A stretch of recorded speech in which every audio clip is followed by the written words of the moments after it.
Bonjour à tous et bienvenue pour ce nouvel épisode. Aujourd'hui, nous allons visiter la crêperie Cornette qui fabrique des galettes biologiques à base de drèche. Bonjour Tiffaine. Bonjour. Mais dis-moi Willy, c'est quoi la drèche? Eh bien tu vas voir, Ben, c'est très simple. La drèche est le résidu du brassage de la bière.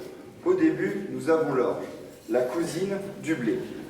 Cette orge est transformée en malt d'orge afin de transformer l'amidon par un processus de germination. Mais moi, c'est de la drèche que je veux, pas de la bière. Oh, mais pas si vite, j'allais y venir. Ce malt d'orge est ensuite concassé pour en faire une farine très grossière et plongée dans des cuves d'eau très chaude pour être brassée. À la fin du brassage, le brasseur récupère le mou. La matière qui reste au fond s'appelle la drèche. Et ta drèche, tu la mets directement dans ta galette? Bien sûr que non. Cette drèche est ensuite séchée, puis moulue, afin d'en faire une farine très fine et pleine d'arômes. Et pour le reste, je te laisse voir ça avec Tiffaine. Alors dis-moi Tiffaine, penses-tu que la drèche est un coproduit? Oui, effectivement, la drèche est un coproduit, comme les plumes, la pulpe de betterave ou encore les tourteaux. C'est donc une solution de surcyclage. Merci beaucoup. Viens avec moi, nous allons voir le chef du CRAS qui va nous expliquer la recette de la cornette. Bonjour chef du CRAS. Bonjour Benjamin. Alors, pouvez-vous m'expliquer la recette de votre galette? Eh bien c'est très simple Benjamin. Pour faire la pâte de la cornette, il vous faut 15% de farine de blé, Très bien.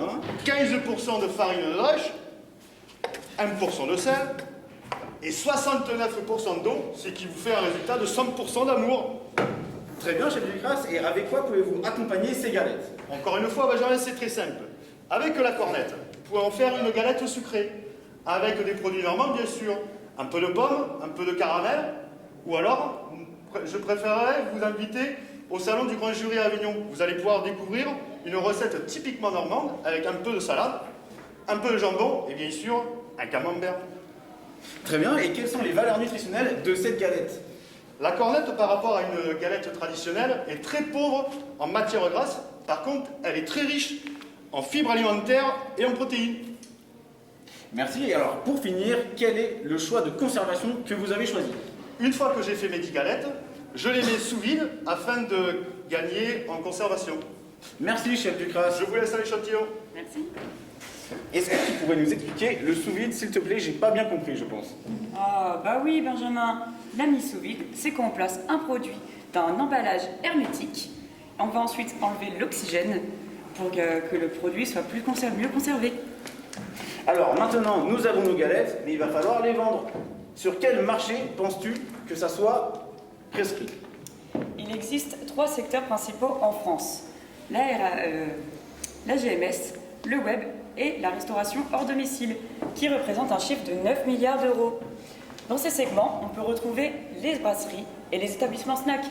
Savais-tu que les snackings ont eu une croissance de 290% en 10 ans? On compte d'ailleurs en France 200 000 restaurateurs, dont 41 000 qui sont des restaurants snacks. Merci beaucoup. Nous allons aller vérifier tout ça avec Charlotte, la responsable marketing. Viens avec moi. Bonjour Charlotte. Bonjour Benjamin, bonjour Tiffaine.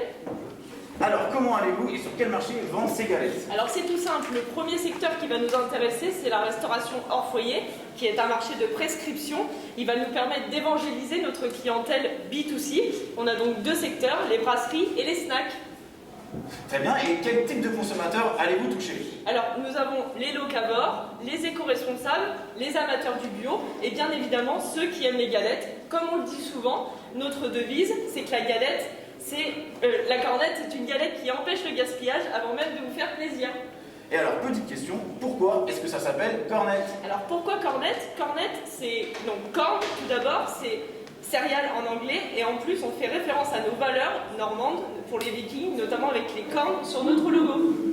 Tu l'as compris Willy, cette galette est destinée au B2B, mais à terme, l'objectif est d'évangéliser le consommateur pour lui conseiller du local, de l'anti-gaspillage et du bio. Ah, mais moi j'aimerais bien l'acheter. Mais à quel prix? Parce qu'en ce moment, j'ai pas beaucoup de blé. Justement, nous allons voir Adrien, qui est le responsable des ventes de l'entreprise Cornet. Bonjour Adrien. Bonjour Benjamin. Alors, à quel prix, quel est votre coût de revient pour un produit tel que celui-ci? Alors, pour t'en dire un peu plus à ce sujet, en première année, nous avons un prix de revient qui est établi à 6,13 € hors taxe par paquet de 10 galettes. Presque divisé par 2 en année croisière, le prix de revient sera de 3,95 €. Aujourd'hui, ce qui explique le coût de revient assez haut en première année, ce sont l'achat et l'amortissement de machines neuves et assez importantes et une part de communication dans notre budget très importante. Très bien, et alors quel est le prix de revente pour ces galettes? Très bonne question, Ben. Aujourd'hui, nous avons fixé avec mon équipe un prix de vente à 5,24 € pour les grossistes et à 5,95 € pour les RHF.